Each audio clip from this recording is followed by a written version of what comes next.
What if I told you that the loved one you lost is not gone, that death is merely a doorway through which the soul passes into a freer existence, and that you can feel their presence and even communicate with them through a simple practice of deep meditation, without seances, without mediums, without years of spiritual training?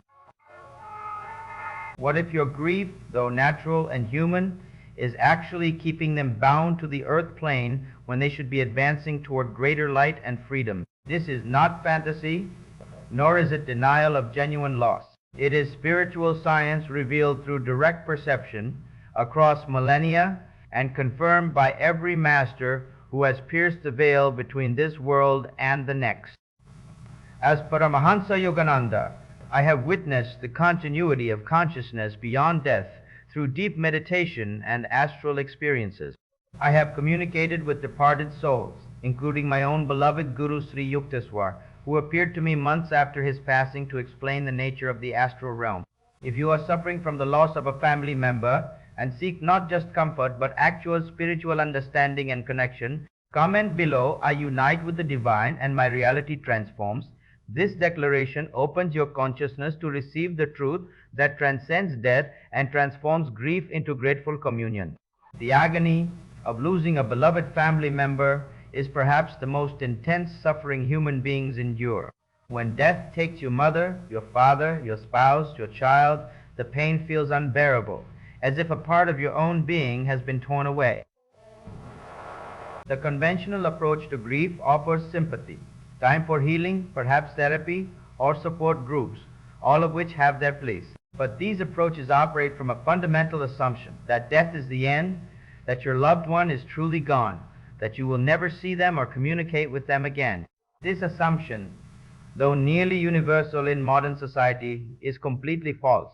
Yet because people believe it, they grieve as those without hope, torturing themselves with thoughts of permanent separation. They cling to photographs and possessions, they visit graves and speak to the earth, they carry unbearable guilt about things left unsaid or undone. Some never recover from their loss, spending years or even decades in a prison of sorrow.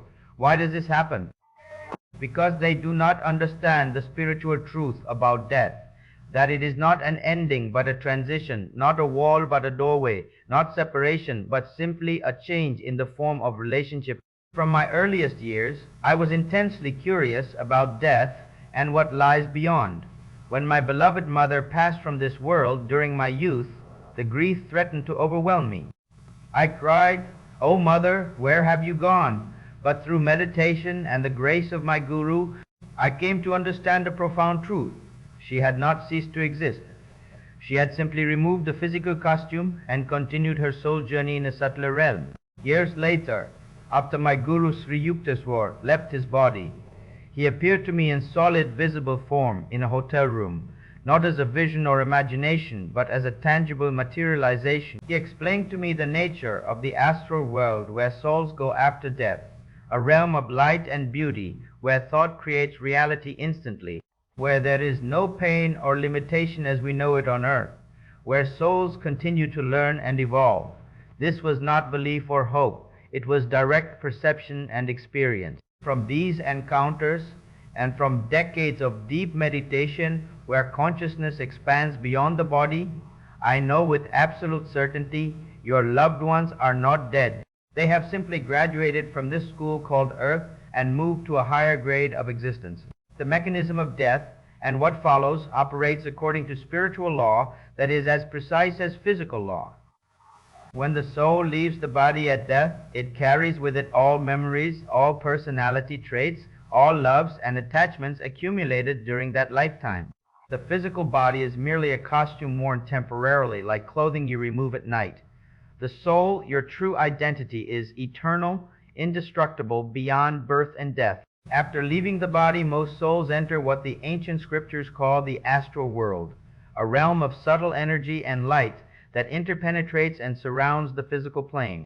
In the astral world, souls have luminous bodies of light and can move by will alone, think of a place and instantly be there.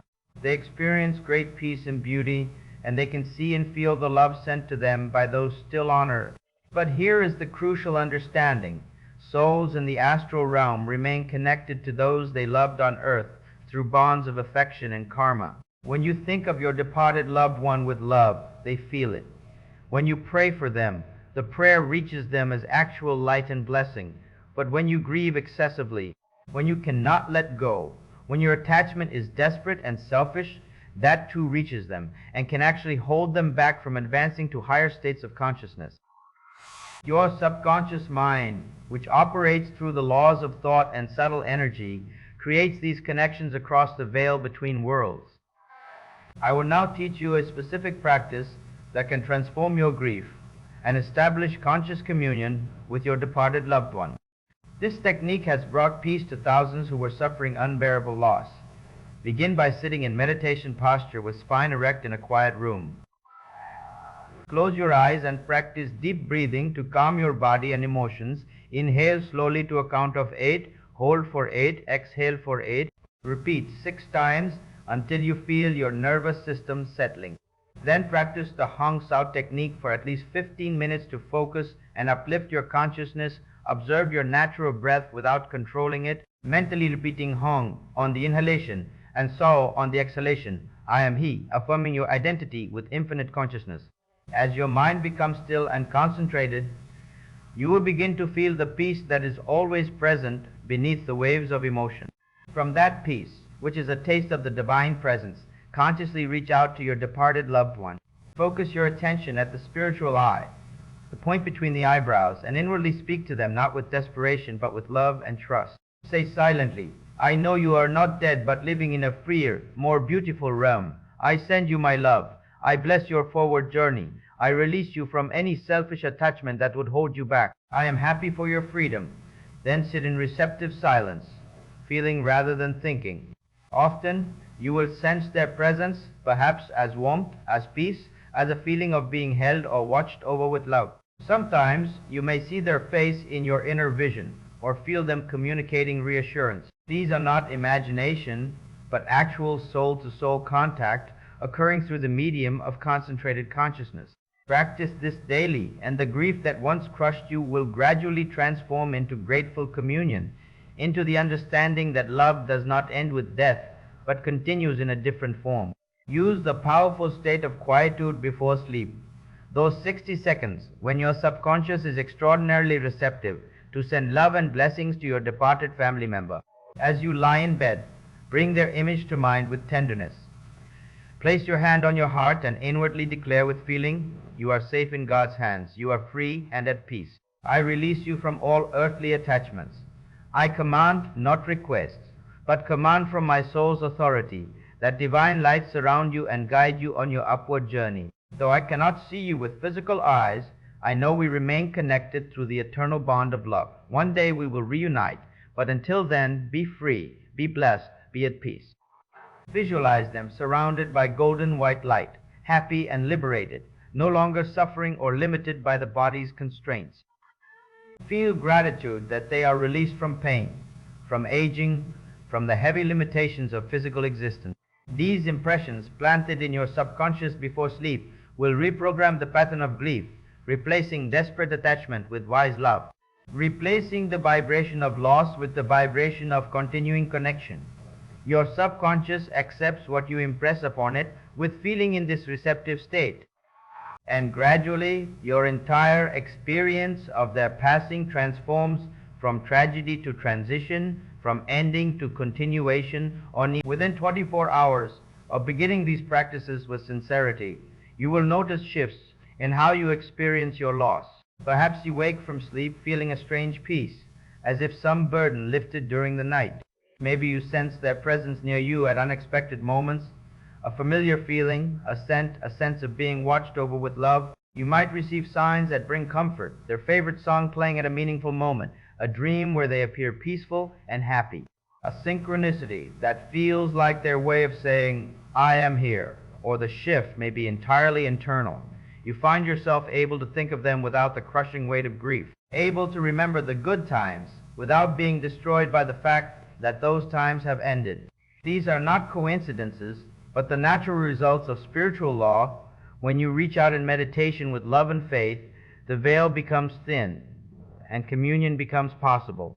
Do not expect dramatic visions or to hear their voice audibly, though sometimes this happens. More often, the connection is subtle, a feeling, an intuitive knowing, a peace that surpasses understanding. Trust it, honor it. Continue the practice. Some will ask, but how do I know this is real and not just my imagination creating comfort? I tell you, there is a difference you will learn to recognize. Imagination feels like you are creating something. True spiritual contact feels like you are receiving something, like grace entering from beyond yourself. When you touch genuine communion with a departed soul in deep meditation, you feel a quality of peace and love that your human mind alone cannot generate. You know in your deepest being that this is real contact, not manufactured comfort. Others will say, but I feel so guilty. There were things left unsaid, mistakes I made, ways I failed them. Understand this. Your departed loved one sees from a higher perspective now. They understand your limitations as you understood theirs. They hold no grudges. For in the light of the astral world, the petty conflicts of earth are seen as the learning experiences they were. What they want from you is not your guilt, but your peace.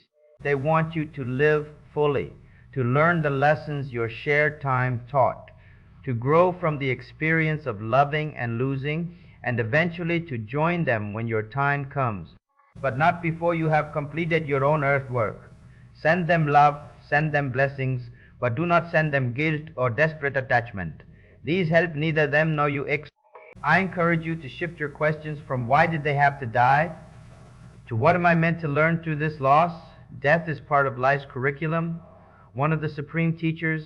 Through it, we learn non-attachment. We learn that nothing material is permanent. We learn to seek the eternal rather than cling to the temporary. Through grief, we are broken open, and if we allow it, that breaking becomes a doorway to deeper spiritual seeking. Many souls awaken to serious spiritual practice only after loss forces them to ask the big questions. What is the meaning of life? Is there something beyond this material world? Will I see my loved one again? These questions, asked sincerely, begin the journey home to God. In this sense, your departed loved one may be giving you the greatest gift, the push towards spiritual awakening you might never have sought if comfort had remained unbroken.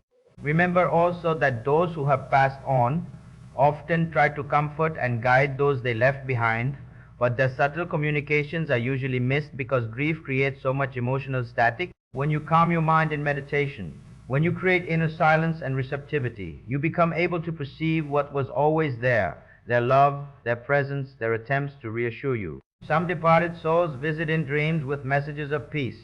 Others send signs through nature or through the words of others.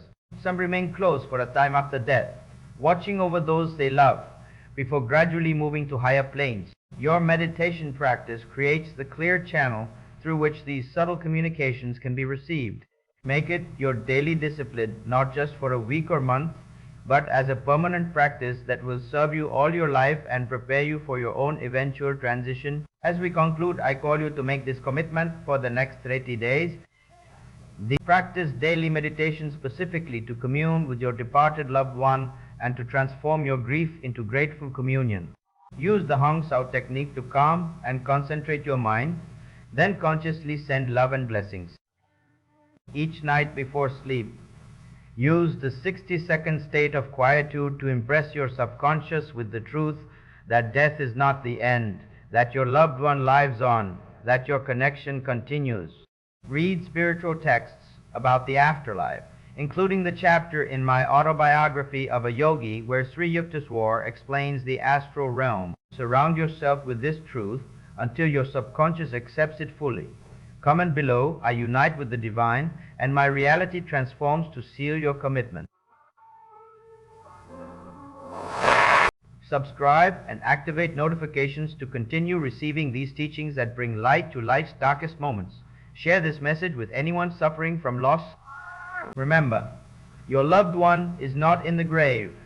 The grave holds only the discarded body, the costume they wore temporarily. They themselves, the consciousness, the personality, the love continue in a realm of greater freedom and beauty than earth offers. They can feel your love. They want your peace. They await the day when you will join them. But they do not wish that day to come before you have lived fully and learned deeply.